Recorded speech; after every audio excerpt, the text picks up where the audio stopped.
Good evening. Global pop superstar Katy Perry is tonight at the centre of a police investigation over bombshell claims of sexual abuse inside a Melbourne nightclub. There is a version of this story where everything blows over, where the posts disappear, the lawyers do their job, the news cycle moves on, and Katy Perry's world tour continues without interruption. That version still exists. But it is getting harder to reach by the day. Because what started as a social media exchange in April 2026 has quietly transformed into something that no publicist can manage and no carefully worded statement can fully contain.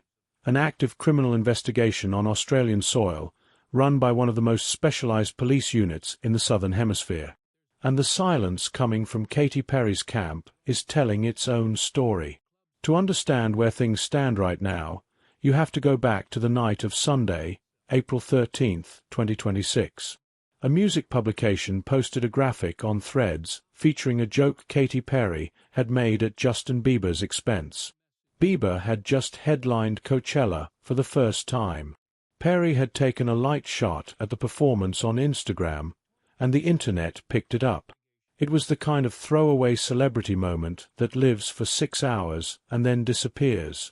Except Ruby Rose was reading that thread, and Ruby Rose did not let it disappear. Her reply was not a joke. It was not a clapback. It was an accusation, specific, dated, and delivered with a kind of detail that does not read like improvisation. She wrote that Katy Perry had sexually violated her at a Melbourne nightclub called Spice Market in 2010. She said she had been lying across a friend's lap. She said Perry approached her, and she described what happened next in explicit terms. She said she then vomited on Perry. The post spread globally within the hour. One day after those posts, Ruby Rose walked into a Melbourne police station and filed a formal report. 2 days after that, Victoria Police confirmed through Sergeant Julie and Newman that an investigation was real and active. The unit handling the case is called SOSIT, the Sexual Offences and Child Abuse Investigation Team. Their involvement alone changes the weight of this situation considerably. SOSIT is not a catch-all unit that handles whatever comes in.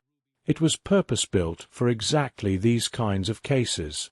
Across the state of Victoria, there are 28 SOSIT locations staffed by roughly 400 specially trained detectives. Every officer who joins must complete a dedicated 4-week training program focused specifically on sexual offence investigations. They work alongside trauma specialists and forensic experts inside what are called multidisciplinary centres, and they conduct witness interviews using a structured method called video and audio recorded evidence, or VARE. This is not a bureaucratic placeholder. This is a serious investigative apparatus, and it is now pointed at an allegation involving one of the most commercially successful pop artists of the past 2 decades. There is one other legal detail that matters enormously here, and most coverage has skimmed past it. Victoria has no statute of limitations on sexual offences. None. An incident from August 2010 can still result in criminal charges in 2026. It can still result in charges in 2040. The passage of time does not close the door. If investigators develop enough evidence to send a brief to the Office of Public Prosecutions, prosecutors can decide to move forward regardless of how long ago the alleged event took place.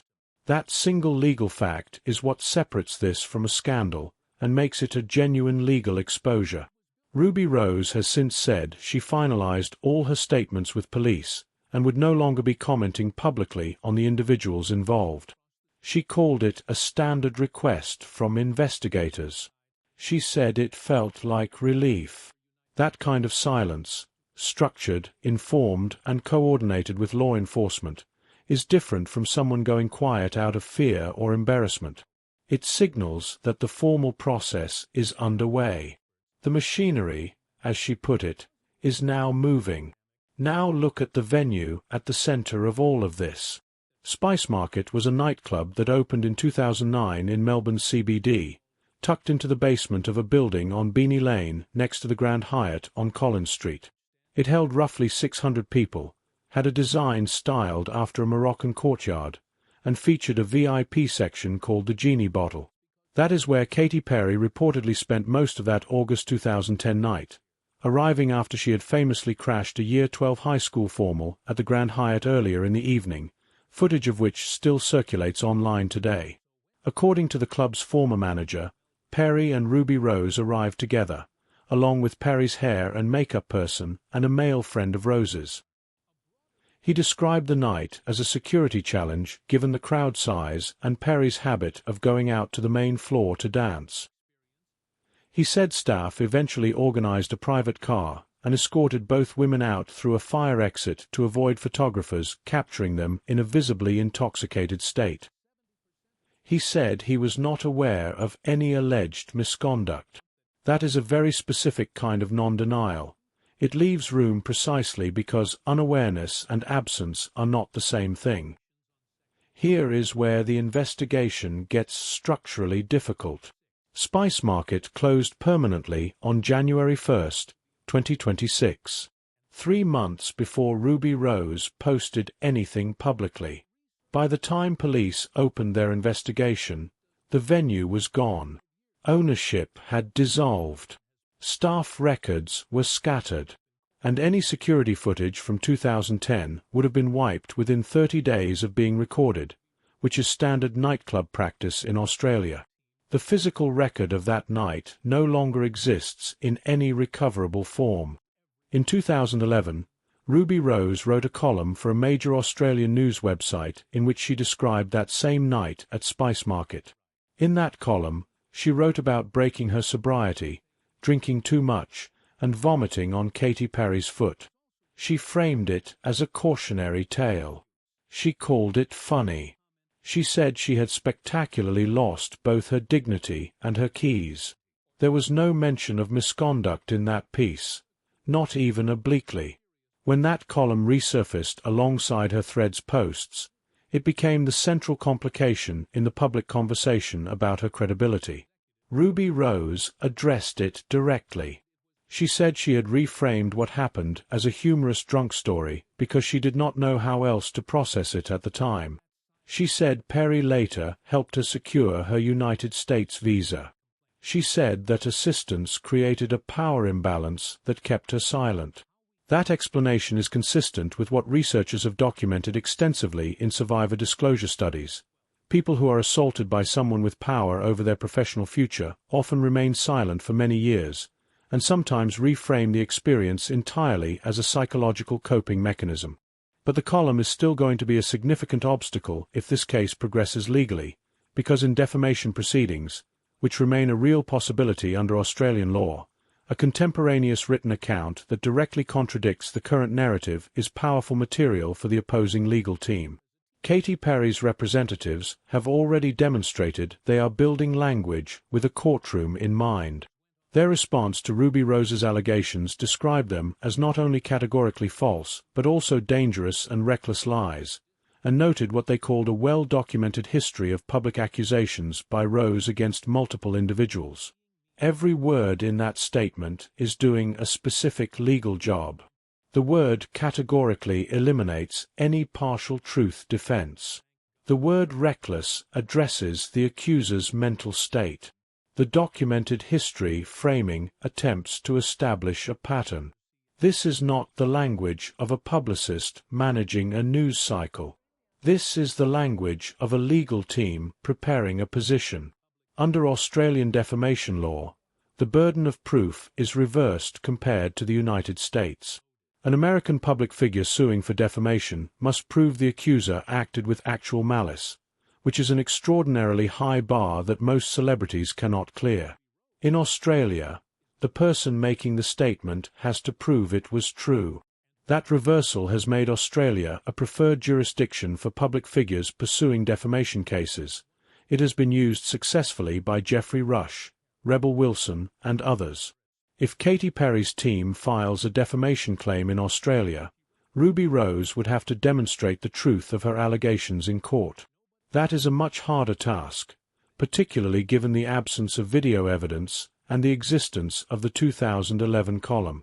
However, filing a defamation suit carries its own significant risk. Discovery. A civil lawsuit would force both parties to produce communications, records, and witness lists. His post was later deleted. A Georgian-Russian television host named Tina Kandelocki made similar claims that same year through Russian and Georgian media. Neither allegation was ever addressed personally by Perry. A clip from 2014 of Anna Kendrick on a late-night talk show, in which she described an uncomfortable encounter with Perry using the word aggressive, was replayed millions of times during the days following Rose's posts. None of these accounts carry the weight of a police investigation, and none of them have been adjudicated in any legal setting. But their reappearance in the same news cycle has created a reputational context that is difficult for Perry's team to manage, regardless of the legal facts. There is also a wider biographical context here. Katy Perry's professional standing was already under significant pressure before this story began. Her 2024 album received the worst reviews of her career. Her decision to work with producer Dr. Luke Drew sustained backlash connected to that producer's history with singer Kesha. Her Blue Origin spaceflight in April 2025 was widely mocked. Her separation from Orlando Bloom after nearly a decade together followed shortly after. Her Lifetime's world tour has generated strong box office figures, reportedly exceeding $130 million, but her cultural standing was already fractured. A criminal investigation in Australia does not exist in isolation from that context. It lands on terrain that was already unstable. Where this case goes from here depends on evidence nobody outside a small circle of people can currently see. Ruby Rose says she has photographs from that night. If those photographs are authenticated and time-stamped, they become the most significant corroborating material available. The witnesses who were present, the hair and makeup professional with Perry that night, the male friend accompanying Rose, the driver who transported them away, and any staff who may have seen something, could each be contacted by Saucet detectives. Their testimony, 2 decades removed from the event, is the primary remaining evidence in a case where the venue is gone and the security footage was wiped years ago. The path to charges requires investigators to build a brief strong enough for prosecutors at the Office of Public Prosecutions to conclude there is a reasonable prospect of conviction. That threshold is not certain to be met. It may never be met. But the process is not subject to any time pressure. Victoria's law places no deadline on that decision. What is certain is that the legal, reputational, and human dimensions of this case are all now in motion simultaneously. A police statement that did not name anyone has become the most scrutinized document in entertainment media. A nightclub column from 2011 is being passed by lawyers and journalists alike.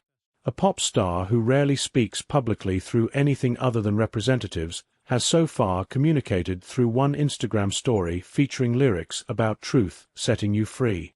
And a specialist police unit trained specifically for this type of investigation is now working through what it knows.